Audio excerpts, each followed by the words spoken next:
हरियाणा में कांग्रेस की मध्य प्रदेश और छत्तीसगढ़ जैसी होगी करारी हार। हरियाणा के सीएम नायब सैनी का राहुल गांधी पर जोरदार हमला। हुड्डा राज के खर्ची पर्ची और राहुल गांधी के आरक्षण पर कांग्रेस से युवा पूछ रही सवाल। हरियाणा आए राहुल गांधी और यहां पर घूम कर देखे बीजेपी का किया विकास।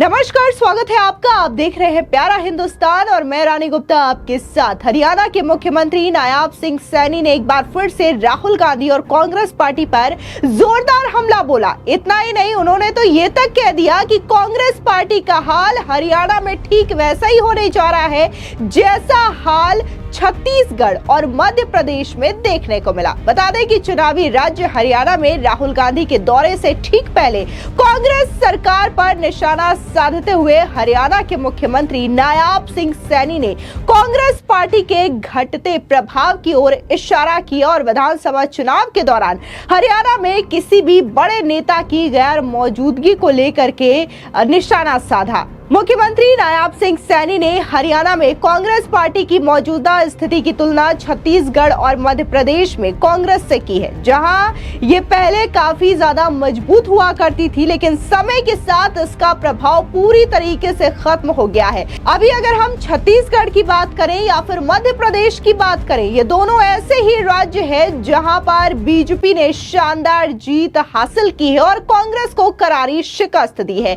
ऐसे में सीधे तौर पर इन दोनों ही राज्य का उदाहरण देते हुए मुख्यमंत्री नायब सिंह सैनी ने यह कह दिया कि हरियाणा के विधानसभा चुनाव में भी कांग्रेस को ऐसे ही करारी शिकस्त का सामना करना पड़ेगा और बीजेपी क्लीन स्वीप करने जा रही है।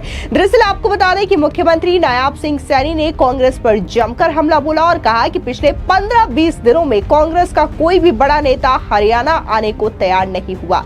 पिछले कुछ दिनों से यह स्पष्ट हो गया है कि हरियाणा का हाल भी मध्य प्रदेश और छत्तीसगढ़ जैसा होने वाला है। अब तो कांग्रेस के नेता भी यही मानने लगे हैं। पिछले 15-20 दिनों में कांग्रेस का कोई भी बड़ा नेता हरियाणा आने को तैयार नहीं हुआ।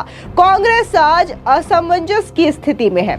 अब अचानक खबर आई है कि विदेशी धरती पर आरक्षण विरोधी बयान देने वाले राहुल गांधी 2-3 दिन के राजनीतिक दौरे पर हरियाणा आ रहे हैं। साथ ही हरियाणा के मुख्यमंत्री नायब सिंह सैनी ने कहा कि पिछले 10 सालों में बीजेपी सरकार ने हरियाणा का चहुओर विकास किया है, इसलिए राहुल गांधी को यहां आकर घूमना चाहिए और अपना पर्यटक यहां पर करना चाहिए। हरियाणा के युवा उनसे सवाल पूछेंगे कि हुड्डा के राज में हुई खर्ची पर्ची पर वो क्यों खामोश है। हरियाणा के दलित ये सवाल पूछेंगे कि आरक्षण का विरोध करने के बाद वो किस मुंह से हरियाणा में आए हैं। राहुल गांधी को इन सभी सवालों का जवाब देना चाहिए। यहाँ पर सीधे तौर पे कई सारे सवाल जो है वो हरियाणा के युवा राहुल गांधी और कांग्रेस पार्टी से पूछेंगे, जिसकी वजह से हरियाणा में कांग्रेस का कोई भी दिग्गज नेता नहीं आना चाहता और हरियाणा में प्रचार से दूरी बनाना चाहता है और ये चीजें दिखाई दे रही है। ये सीधे तौर पर मुख्यमंत्री नायब सिंह सैनी का कहना है।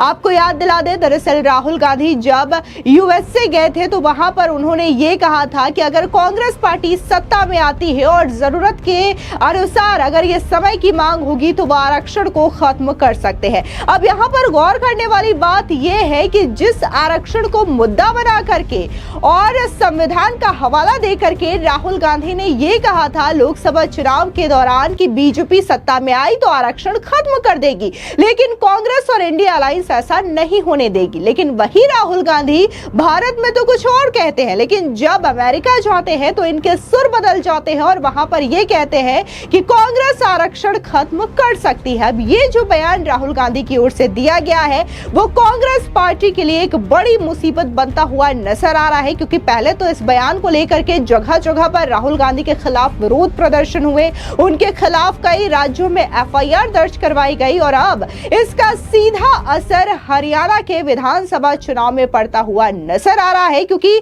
हरियाणा में अगर हम कांग्रेस का ग्राफ देखें तो लगातार जो दलित वोटर है, जो दलित समाज है, वो कांग्रेस पार्टी का बहिष्कार करता हुआ नजर आ रहा है। और यहां पर सिर्फ जो वजह वो राहुल गांधी की बयान की नहीं है। जिस तरीके से कांग्रेस में जो दलित नेता है उनको अनदेखी की जाती है, उनका अपमान किया जाता है, उनके खिलाफ हुड्डा के जो समर्थक है वो गलत बयानबाजी करते हैं, इसके खिलाफ दलित समाज का गुस्सा फूट पड़ा है। अभी हाल ही में देखने को मिला था कि कांग्रेस के दिग्गज और वरिष्ठ नेता शैलजा कुमारी को लेकर के हुड्डा समर्थकों ने भद्दी गालियां, भद्दी टिप्पणियों का इस्तेमाल किया और इसके बावजूद पार्टी के किसी भी वरिष्ठ नेता की ओर से बयान नहीं आता और इसको लेकर के दलित समाज में काफी ज्यादा रोष देखने को मिलता है। और उन्होंने साफ तौर से महापंचायत करके ये ऐलान कर दिया है कि वो हरियाणा में कांग्रेस पार्टी का बहिष्कार करने जा रहे हैं, कांग्रेस पार्टी को हराने जा रहे हैं और वो बीजेपी का समर्थन करेंगे, बीजेपी को वोट करेंगे।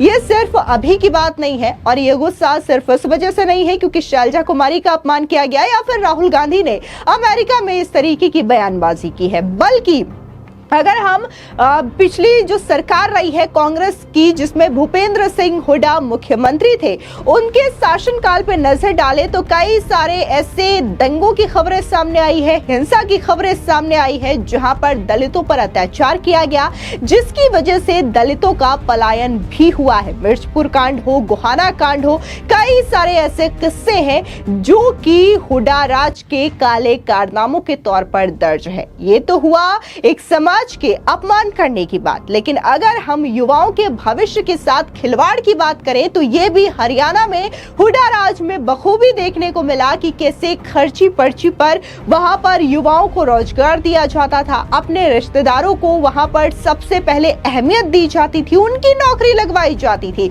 बदले में वो युवा जिनके पास मेरिट था, हुनर था, वो बस घर बैठे रहता था। लेकिन अब बीजेपी के शासनकाल की बात करें तो बीजेपी उन युवाओं को नौकरी दे रही है जो हुनरमंद हैं, जो मेरिट के आधार पर नौकरी पा रहे हैं। यहां पर खर्ची पर्ची का पूरा सिस्टम अब खत्म हो चुका है और यही वजह है कि मुख्यमंत्री नायाब सिंह सैनी कांग्रेस पर हमला करते हुए नजर आ रहे हैं और ये कह रहे हैं कि कांग्रेस का हाल, कांग्रेस की करारी शिकस्त ठीक वैसे ही होगी जैसा मध्य प्रदेश और छत्तीसगढ़ के विधानसभा चुनावों में देखने को मिला है। आपको याद दिला दें कि मध्य प्रदेश में भी कांग्रेस का एकमात्र किला था छिंदवाड़ा, जिस पर कांग्रेस को पूरा विश्वास था कि यह किला कभी नहीं ढहने वाला। लेकिन इस बार देखने को मिला कि कैसे विधानसभा चुनावों में 29 की 29 सीटें मध्य प्रदेश की बीजेपी की झोली में चली जाती है और कांग्रेस पूरी तरीके से वहां पर शिकस्त का सामना करती है। फिलहाल इस पूरे मामले को लेकर के आपकी क्या राय है, हमारे कमेंट सेक्शन में जरूर बताएं। धन्यवाद।